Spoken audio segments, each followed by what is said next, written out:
Hello, second video here. So this is roughly your second week's worth of work. And what I want to focus on in this video is writing instructive text and sort of how to go about that, as well as how to plan a text, and also a little bit on layout features. Now, I've picked instructive text because instructive texts have kind of unique layout features, and they're written in a slightly different way to normal text. But we'll look at that in a little bit more detail in another video that obviously I'm going to provide you the link to. So to begin with, let's have a quick look at the task. And again, you'll want to have this open. Right, so here we are. So you may be asked to write a series of instructions in the exam. Odds are that's more likely to be level 1 than level 2. However, those of you doing level 2, this is still good exercise. This is still good practice because there's some key components to writing instructions that are going to be useful no matter what you write. Now, instructive writing is a bit different, and I'll go into this in a bit more detail in another video that you'll be watching in a second. But broadly speaking, it just focuses in on what someone needs to know to complete the task, and it also tends to require a very logical sequence of things to happen. So if you think the recipe book involved in a cake, I don't know, making a cake or something, you know, like that, you wouldn't jumble up the instructions within that, would you, really? Because otherwise you'd have people sticking raw eggs in the oven or something like that, you know, having even beaten or something, you know. There's usually a set of step-by-step instructions where there's this logical sequence going throughout, and at the end you get your finished product or whatever task has been done. So the task here is you've been asked to prepare a set of instructions for somebody who has just joined your workplace. So these instructions need to cover what you should do at the start of the day and at the end of the day. Now, you can either draw information from your current workplace here or someone you've worked previously, it doesn't matter. One thing to note here, though, please do not actually include sensitive information about your workplace or previous workplaces. So I'm thinking here things like don't put down the actual key code for the main door, for instance. Don't mention your actual co-workers or ex-co-workers by name. Nothing like that, okay? Keep it fairly vague if you sort of stray in that territory. So to begin with, you want to start by planning. So let's have a quick think about how that could work.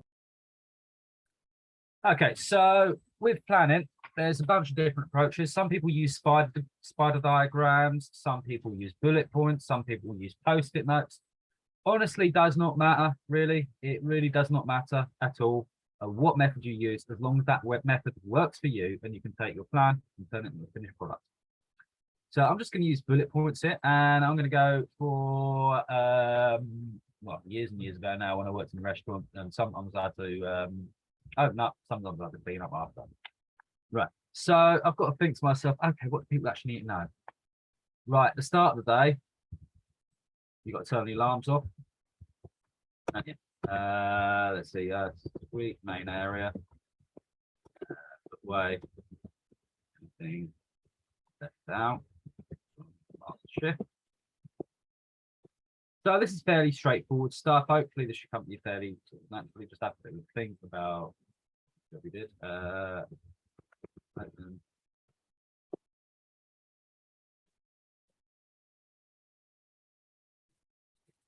Now here, really.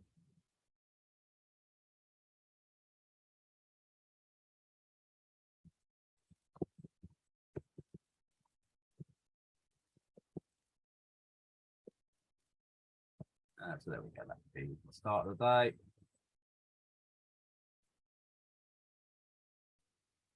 And then you have another one. End of the day. So we could have here, for instance, sweep up. Put out bins.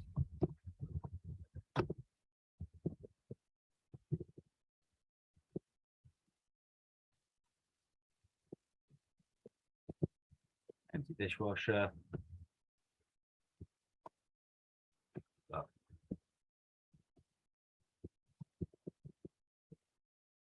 You just do it like that. Okay.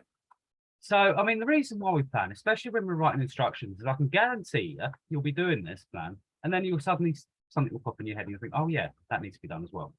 So we plan before we actually start writing, especially instructions where things have to be done in step-by-step order, basically to avoid that. because I've just remembered, of course, that also you'd have to put out the sign, for instance. So there we go. Your plan doesn't have to be anything fancy. It could literally just be like this.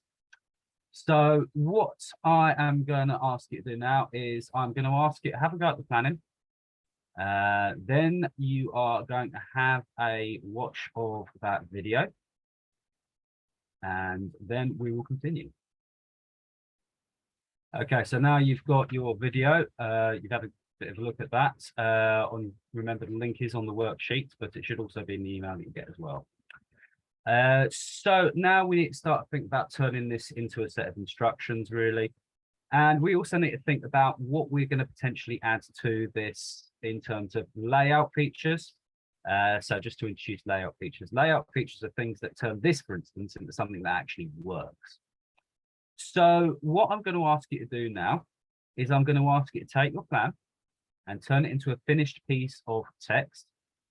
And I'm going to do the same. So please pause the video now. And once you resume, I'll be showing you what this might look like turned into a finished set of instructions. Okay, you should have finished. And I'm just going to sort of show you what I turned my plan into. So there we go. So you can see here, I've put some subheadings in bold there just to draw people's attention to it. And I'm using a numbered list because this is a set of instructions I want people to do in a certain order, which is a great use for a numbered list. So for instance, things like turn off the alarm. And you can see here from my plan, I've gone into a bit more detail as well. You know, I've explained where the alarm panel is and stuff like that. So I've had a really good think about what would someone actually need to know, you know? They don't necessarily need to know a load of stuff really, but they would need to know, for instance, where the alarm panel is. We'd assume that whoever asked me to write these instructions wouldn't be so daft as to, you know, put the alarm code in the same set of instructions, just basic security there. And yeah, again, sweep in where do they need to sweep, you know, what might have been left out. And I've added a bit more detail here, you know, sort of double check that the sign has got this week's menu on it. And I've changed some of the order around, especially in this last one as well, because there's not much point, for instance, in making sure that the area is swept and mopped if you haven't taken the bins out yet. You know, I think we've all made that mistake at home before, really. So yeah, there we go. And as you can see here, I've kept it to the most straightforward bit of text I can. I've put some details in there for sure, but these are details that somebody would need to know to do this task. So that's what you're aiming for there. So please do save it, email it through to me, and I'll assess it when I return.